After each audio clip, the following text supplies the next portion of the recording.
Assalamualaikum warahmatullahi wabarakatuh. Waalaikumsalam warahmatullahi wabarakatuh, Bu. Siang, Siang, Bu. gimana kabarnya? Baik. Alhamdulillah, Bu. Sehat. Nanti sekretaris tolong di absen ya. Ya, Bu. Nah, di sini pada pertemuan kali ini kita akan membahas tentang evolusi, yang mana pembelajaran yang jarang sekali dipelajari di SMA. Seringkali pembelajaran ini dilewatkan. Tapi sebelumnya berdoa dulu ya, Nak, sebelum kita mulai pembelajarannya. Ya, Bu. Berdoa dimulai. Doa selesai. Oke, kita lanjut aja langsung. Nah, di dalam pembahasan evolusi, kita membahas tentang pengertiannya pertama sekali, lalu teorinya, teori evolusinya, teori kehidupannya, dan faktor yang mempengaruhi evolusi. Nah, yang terakhir itu teori asal-usul kehidupan di bumi. Oke, lanjut aja ke materi pokoknya, yaitu pengertian evolusi.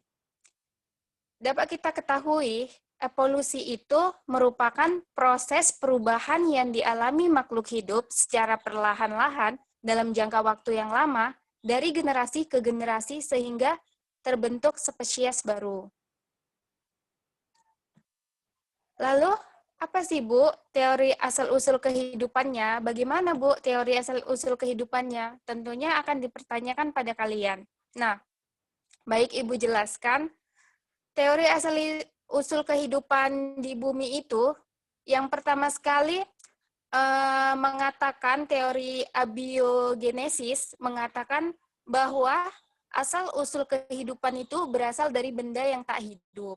Nah, yang kedua itu teori biogenesis. Nah, di dalam teori biogenesis mengatakan bahwa asal-usul kehidupan berasal dari benda yang hidup. Yang terakhir itu teori kosmozoa. Mengatakan bahwa makhluk hidup di bumi berasal dari spora kehidupan. Nah, lantas dari situ saja kita dapat mengetahuinya bahwa pada zamannya teori asal-usul kehidupan di bumi ini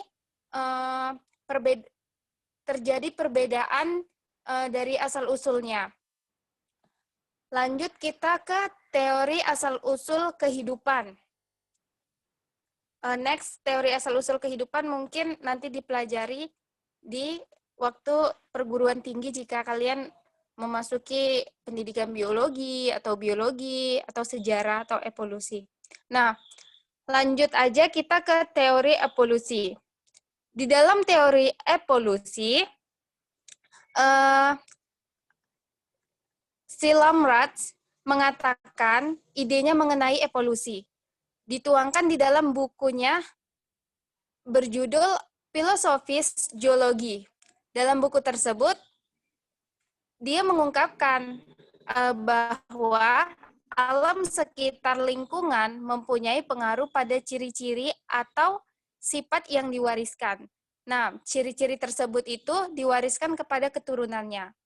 Nah, organ yang sering digunakan akan berkembang, sedangkan apabila tidak digunakan mengalami kemunduran bahkan hilang. Oke, next. Itu dapat dicontohkan ya, seperti pada binatang tersebut, maka semakin bertambahnya evolusi di dunia, maka hewan tersebut pun dulunya tinggi, sekarang mengikuti pepohonan yang semakin berevolusi.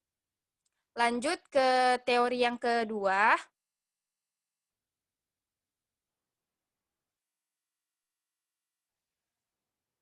Teori yang kedua itu di dalam teori Charles Darwin, dia juga menerbitkan buku mengenai asal mula spesies pada tahun 1859. Nah, mereka kan sangat ada perbedaan tentang pengertian evolusi itu. Makanya mereka saling membuat buku untuk menguatkan manusia tentang teori evolusi itu. Nah, Charles Darwin itu menerbitkan buku yang judulnya On the Origin of Species, atau judulnya itu yang pastinya tentang evolusi. Darwin itu berpendapat yang menjadi dasar evolusi organik bukan dari adaptasi lingkungan, seleksi alam, melainkan dengan seleksi alam. Berupa pertarungan dalam kehidupan yang kuat akan terus hidup. Nah, setiap populasi berkecenderungan untuk tumbuh banyak karena proses bereproduksi. Untuk berkembang biak diperlukan proses bereproduksi. Nah, beliau mengatakan hal tersebut, bahwa evolusi itu terjadi dari seleksi alam. Lanjut ke yang ketiga, pendapat Alfred Wallace memiliki pendapat bahwa dia memiliki pendapat yang sama oleh Charles Darwin. Dia mengutamakan bahwa yang terjadi evolusi itu adalah pengaruh dari spesies yang ada sekarang. Nah, berasal dari spesies masa silam yang mampu bertahan hidup. Jadi pendapat Alfred ini sama dengan pendapat Charles Darwin. Nah, yang keempat itu pendapat dari Conde Balvin menyatakan bahwa variasi kecil yang terjadi karena pengaruh alam sekitar yang diwariskan, dengan demikian kemampuan beradaptasi dengan lingkungan akan menyebabkan terjadinya variasi yang mengarah pada terbentuknya spesies baru. Pendapat beliau pun hampir mirip, namun pendapat beliau mengutamakan bahwa terjadinya itu diawali dari sel, dari variasi-variasi kecil. Yang kelima itu pendapat dari Sir Charles Lyell yang menyatakan bahwa bantuan pulau-pulau dan benua mengalami perubahan. Nah, jadi yang terakhir itu Thomas Robert yang menyatakan bahwa jumlah penduduk itu naik turun seperti deret ukur, sedangkan bahan makanan yang tersedia naik seperti nilai hitung. Nah, jadi pendapat para ahli ini berbeda-beda tentang evolusi. Oleh karena itu, makanya jika kita ingin belajar evolusi lebih dalam, itu tidak dibenarkan pada saat kita SMA. Jadi di SMA itu hanya dapat siswa itu harus mengetahui tentang apa sih evolusi itu. Jadi jika kalian itu bertanya lebih dalam, nanti ada saatnya ketika kalian perguruan tinggi. Jadi kalau evolusi ini tidak ada habisnya ya, Nak. Kalau kita cerita evolusi. Lanjut aja kita ke bukti evolusi. Nah, jadi pada saat evolusi terjadi atau mereka mengatakan adanya evolusi, mereka pun para ilmuwan menyatakan bahwa ada bukti-bukti kalau evolusi itu terjadi. Misalnya seperti fosil dan homologi. Apa sih, Bu, fosil itu? Nah, fosil itu merupakan sisa-sisa cetakan ataupun berkas dari hewan walaupun tumbuhan yang telah membantu. Nah, jadi fosil itu dapat membuat pola pikir manusia bahwa sebenarnya evolusi itu memang ada. Nah, yang kedua itu homologi. Homologi itu dua organ tubuh yang dikatakan homolog apabila mempunyai asal yang sama. Nah, tetapi fungsi dan bentuknya berbeda. Contohnya, alat gerak manusia dan sirip ikan memiliki bentuk rangka yang sama namun berbeda fungsinya. Oke, kita lanjut ke bukti evolusi. Nah, di situ ada ya yang Ibu bilang tadi, alat gerak manusia dan sirip ikan. Jadi, zaman dulu bahwa ya tadi yang dibilang karena tergantung spesies dan makanannya. Jadi, zaman dulu manusia atau hewan itu besar-besar. Tidak seperti perubahan seperti sekarang. Bukti evolusi itu pun ada di analogi. Analogi itu merupakan kebalikan dari homolog, yaitu mempunyai asal yang berbeda namun memiliki fungsi yang sama. Contohnya itu sayap kupu-kupu dengan sayap kelelawar.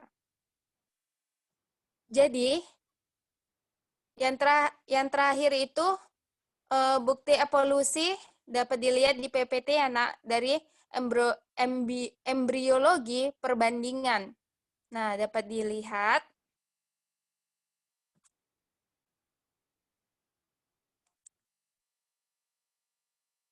namun, Nak, yang menyatakan bahwa bukti evolusi itu sangat kuat adanya variasi dalam satu spesies, seperti individu yang termasuk dalam suatu spesies yang bersifat identik.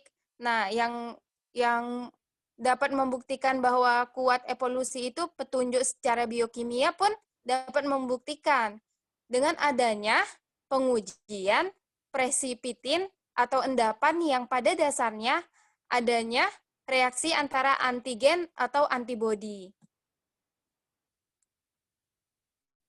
Jadi, diperkuat juga oleh faktor yang mempengaruhi evolusi. Nah, apa sih, Bu, faktor yang mempengaruhi evolusi itu? Jadi, Ibu jelaskan ya, faktor yang mempengaruhi evolusi itu ada seleksi alam, mutasi, aliran gen, dan rekombinasi gen.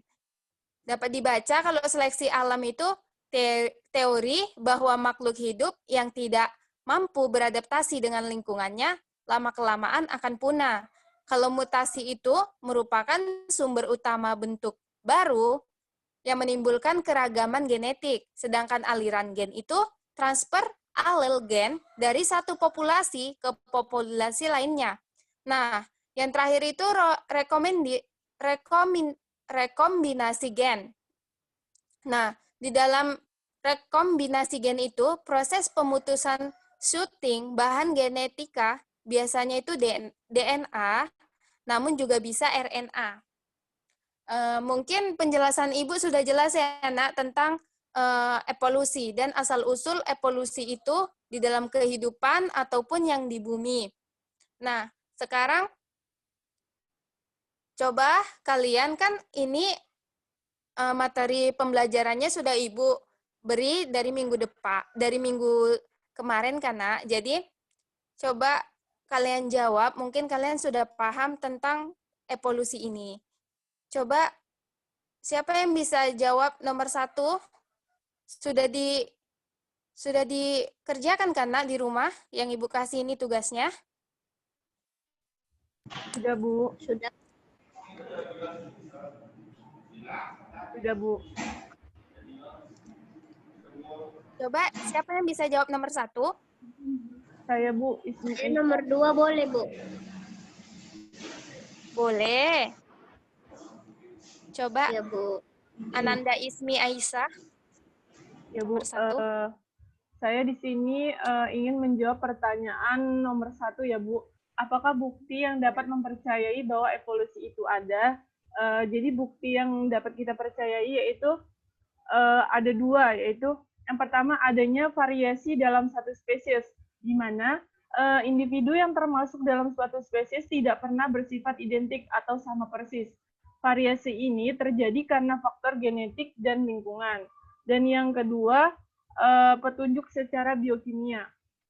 Digunakan uji presiptin yang pada dasarnya adanya reaksi antara antigen antibodi, di mana semakin banyak endapan yang terbentuk, maka semakin jauh hubungan kekerabatannya.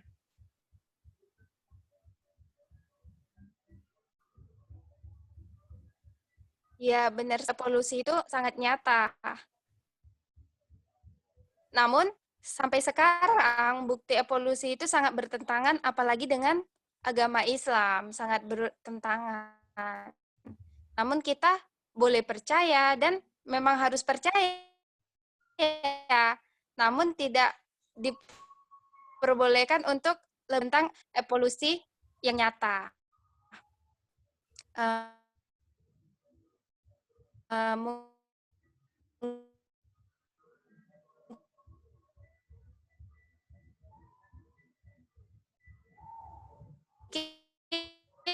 yang nomor coba Ananda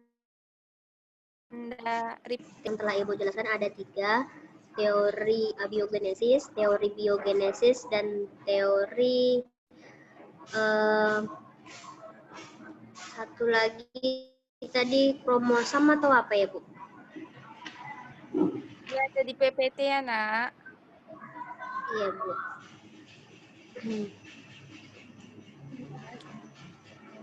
Iya, baik.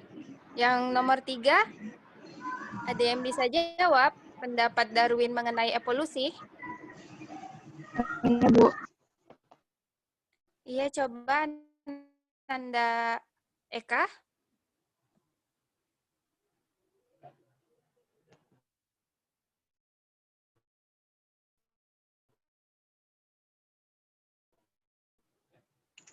Bentar ya, Bu.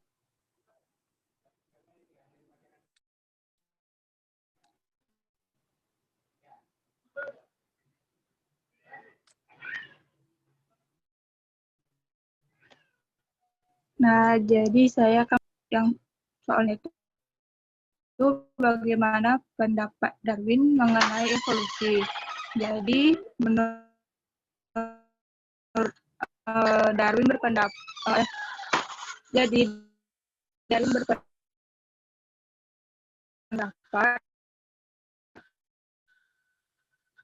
yang pertama itu yang menjadi dasar evolusi organik bukan dari adaptasi lingkungan, melainkan pertarungan dalam kehidupan. Yang kuat akan terus hidup dan yang lemah akan mati. Bu, banyak karena proses reproduksi. Yang keempat, untuk berkembang biak diperlukan adanya makanan dan ruang yang cukup.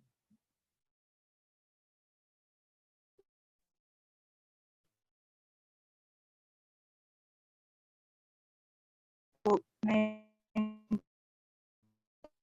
terakhir itu Yang dijelaskan.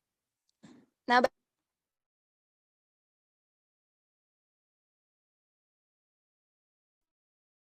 baiklah, pembelajaran kita hari ini dapat kita akhiri. Nah, kesimpulan dari perkembangan makhluk hidup, bentuk yang sederhana ke bentuk yang lebih kompleks, menuju kesempurnaan secara bertahap dan memakan waktu yang sangat lama. Mungkin itu saja yang dapat Ibu jelaskan. Kurang lebihnya Ibu mohon maaf. Wabillahi taufiq wal hidayah. Assalamualaikum warahmatullahi wabarakatuh. Waalaikumsalam. Waalaikumsalam warahmatullahi wabarakatuh.